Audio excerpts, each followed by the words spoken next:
안녕하십니까. 스포뱅TV의 변형입니다. 가업승계를 갖다 하는 방법 중에 하나인 창업자금 증여 과세 특례 제도라는 부분이 있습니다. 즉 같은 증여를 갖다 하더라도 조건에 부합이 되면 이 증여세 자체를 갖다가 상당히 깎아주는 그런 제도인데요. 오늘은 자식에게 최대 50억까지 증여를 갖다 했을 때 일반 증여와 창업자금 증여 특례를 갖다 활용해서 16억을 갖다가 절약할 수 있는 그런 내용에 대해서 한번 말씀을 드리는 시간을 갖도록 하겠습니다. 한번 들어볼까요?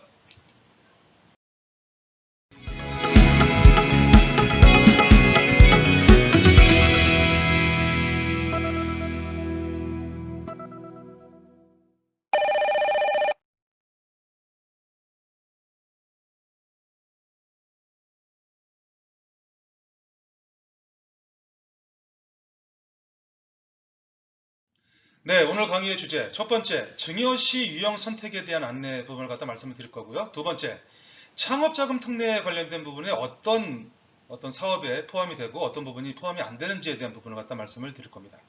마지막으로 세 번째, 일반 증여시와 창업자금 특례 관련된 증여시의 세금 비교에 대한 부분을 마지막으로 하고 마치도록 하겠습니다. 질문입니다. 세금 때문에 평생에 걸쳐서 모은 재산을 자녀에게 증여할 계획이 있는데 이 세금 때문에 좀 주저하시는 대표님들이 계실 겁니다. 즉 가업승계 고민이나 자녀에게 어떤 현금성 재산을 갖다 물려줄 때 아주 벨이 굿인 게 뭐뭐다. 네, 답은 맞습니다. 창업특례입니다. 기업을 갖다 운영하면서 가업승계를 갖다 고민하시는 대표님들이나 어느 정도의 자산이 있어서 재산을 갖다 자녀한테 증여를 갖다 계획하고 계시는 대표님들은 이런 부분에 대한 고민이 있을 겁니다. 한번 볼까요? 첫 번째, 증여를 갖다 해주고 싶은데 증여세에 대해서 고민이 많으신 분들. 이 관련돼 가지고 자녀가 어떤 가업승계나 가업승계 이외에 어떤 창업 계획을 갖다가 아이템이 괜찮은데 갖고 있는 그런 대표님들의 자녀. 세 번째, 이런 부분에 있었을 때는 어떤 정부에서 제공하는 특정 조건에 따른다는 전제 조건 하에서 이 증여 관련된 부분을 갖다가 최대 50억까지 그리고 기본적으로 한 30억 정도까지 증여세, 창업자금, 과세 특례를 갖다 제도를 갖다 활용을 하면 이런 부분에 대해서 혜택을 준다면 어떠실 것 같습니까? 그 부분에 대한 내용입니다. 창업자금으로 증여를 갖다 했을 때는 최대 50억까지 이 혜택을 갖다 볼 수가 있습니다. 그래서 16억까지 절세. 한번 볼까요?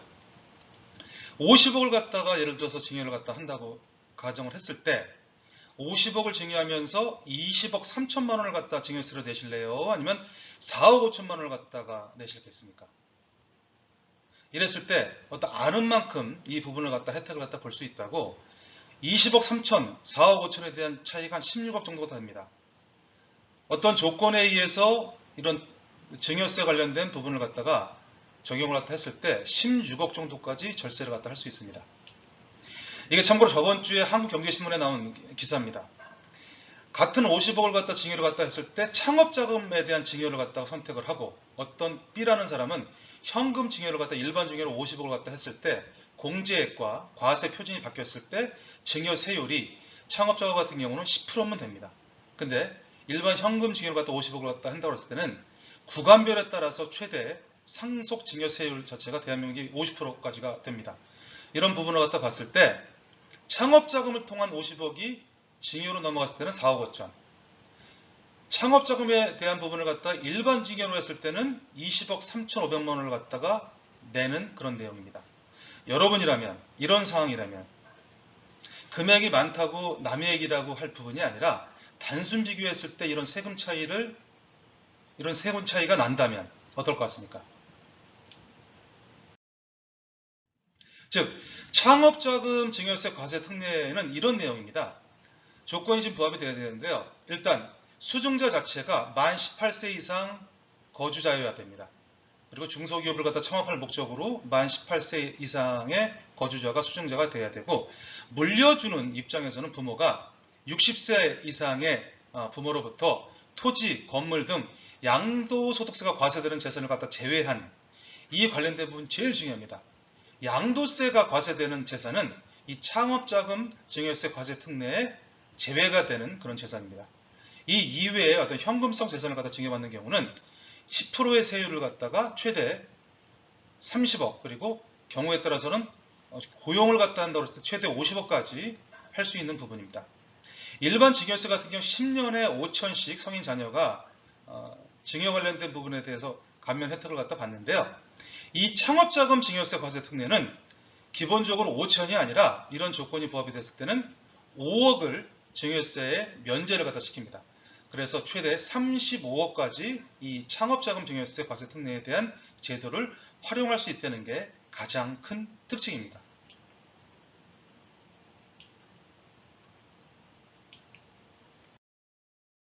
네, 그렇다면 창업자금 증여세 절세 효과에 대한 부분을 단순 비교로 갖다 했을 때 여기서는 그런 내용이 있습니다. 일반적으로 우리 상속이나 증여 같은 경우는 자진 신고를 갖다 6개월, 3개월 안에 했을 때 신고세 공제를 갖다 3% 정도를 갖다 더해줍니다.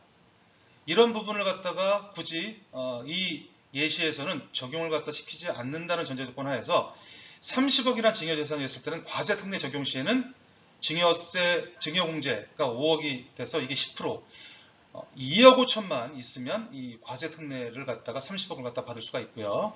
일반 증여를 갖다 30억을 갖다 했을 때는 10년당 성인 자녀 같은 경우는 증여 공제가 5천만 원이죠. 이런 부분을 갖다가 각 금액별 세율을 갖다가 계산해 봤을 때는 증여세 자체가 9억 7천 정도가 됩니다. 즉 선택을 어떻게 하느냐에 따라서 같은 금액이 이전이 되는데 7억 2천만 원 이상이 차이가 난다는 말씀입니다.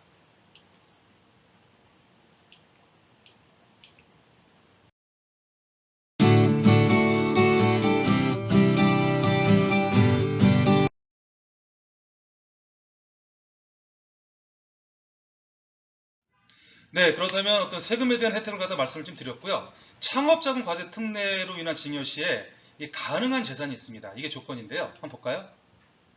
여기에서의 가장 큰 핵심은 부모로부터 자녀한테 재산이 증여가 된다고 했을 때 이 양도세에 대한 과세 대상이 되느냐 그리고 안 되느냐가 가장 큰 기준입니다. 즉, 이 창업자금 과세 특례 제도를 갖다가 가능한 재산을 갖다 보기 위해서는 양도세 과세 대상이 되는 재산은 창업자금 이 과세 특례에서 제외가 된다는 말씀입니다. 한번 볼까요? 첫 번째, 창업자금 특례가 가능한 그런 재산은 첫 번째 현금, 그리고 채권, 세 번째 상장 주식 중에서 소액주주분, 이 관련된 부분이 창업자금 특례 재산에 증여재산에 좀 포함이 되는 부분이고요. 창업자금 특례에 포함이 안 되는 부분, 이게 양도세가 나오냐 안 나오냐에 대한 기준으로 삼으시면 이해하시기가 좀 편할 겁니다. 첫 번째, 토지, 건물, 법인 같은 경우에 좀 이런 사항이 좀 되겠죠. 그리고 두 번째, 부동산에 관한 권리, 세 번째, 주식 또는 출자 지분이 포함이 안 됩니다. 영업권, 시설물 이용권 등 기타 자산에 대한 부분이 이런 창업자금 과세 특례 증여에 포함이 안 되는 부분입니다. 법인에 있어서는 좀 따져봐야 될 게 여러 가지 부분이 있는데 가업 승계를 갖다 하고자 할 때는 이 창업자금 과세 특례가 있고 증여세 과세 특례 제한이 있고 상속세 이 특례가 있는데 창업자금과 증여세는 중복으로 이 관련된 부분을 갖다가 같이 따로따로 자녀가 있다면 진행을 하지 같은 인원에 대해서 이 두 개가 적용이 안 됨을 다시 한번 말씀을 드립니다. 그렇다면 창업의 기한 및 범위가 좀 궁금할 겁니다. 이 관련된 부분 이렇습니다. 여러분께서 2년 그리고 4년, 10년이라는 이 기한을 갖다 좀 기억을 갖다 하시면 이해하시기가 좀 편할 겁니다. 창업자금 과세 특례 관련된 부분을 갖다 이해하기 위해서는 이 연에 대한 부분을 갖다가 2019년 이후에 이게 좀 많이 완화가 됐습니다. 그래서 2년 부분은 4년 부분은 10년 부분은 이렇습니다. 창업에 대한 부분에 대한 혜택을 갖다 보려면 일단 이 창업자금을 갖다 30억을 받았다. 이랬을 때는 2년 이내에 창업을 반드시 해야 됩니다. 그리고 4년 이내에 이 창업자금 30억을 갖다 받았다 하면 이 4년 안에 이 창업자금을 자본금으로 집어넣든 보증금으로 집어넣든 이런 부분에 대해서 4년 안에 소진이 100% 돼야 됩니다. 그리고 이 특례에 대한 조건을 갖다가 나중에 토해내지 않기 위해서는 폐업은 10년 이후에 가능합니다. 요 세 가지에 대한 부분이 큰 어떤 기준인데 이 부분을 반드시 지켜야지 지키지 않는다면 이 부분에 대한 환수 규정은 물론이거니와 이자 상당에 관련된 부분까지도 다시 토해내야 되는 그런 상황도 될 수가 있다는 점 다시 한번 이해하시기 바랍니다.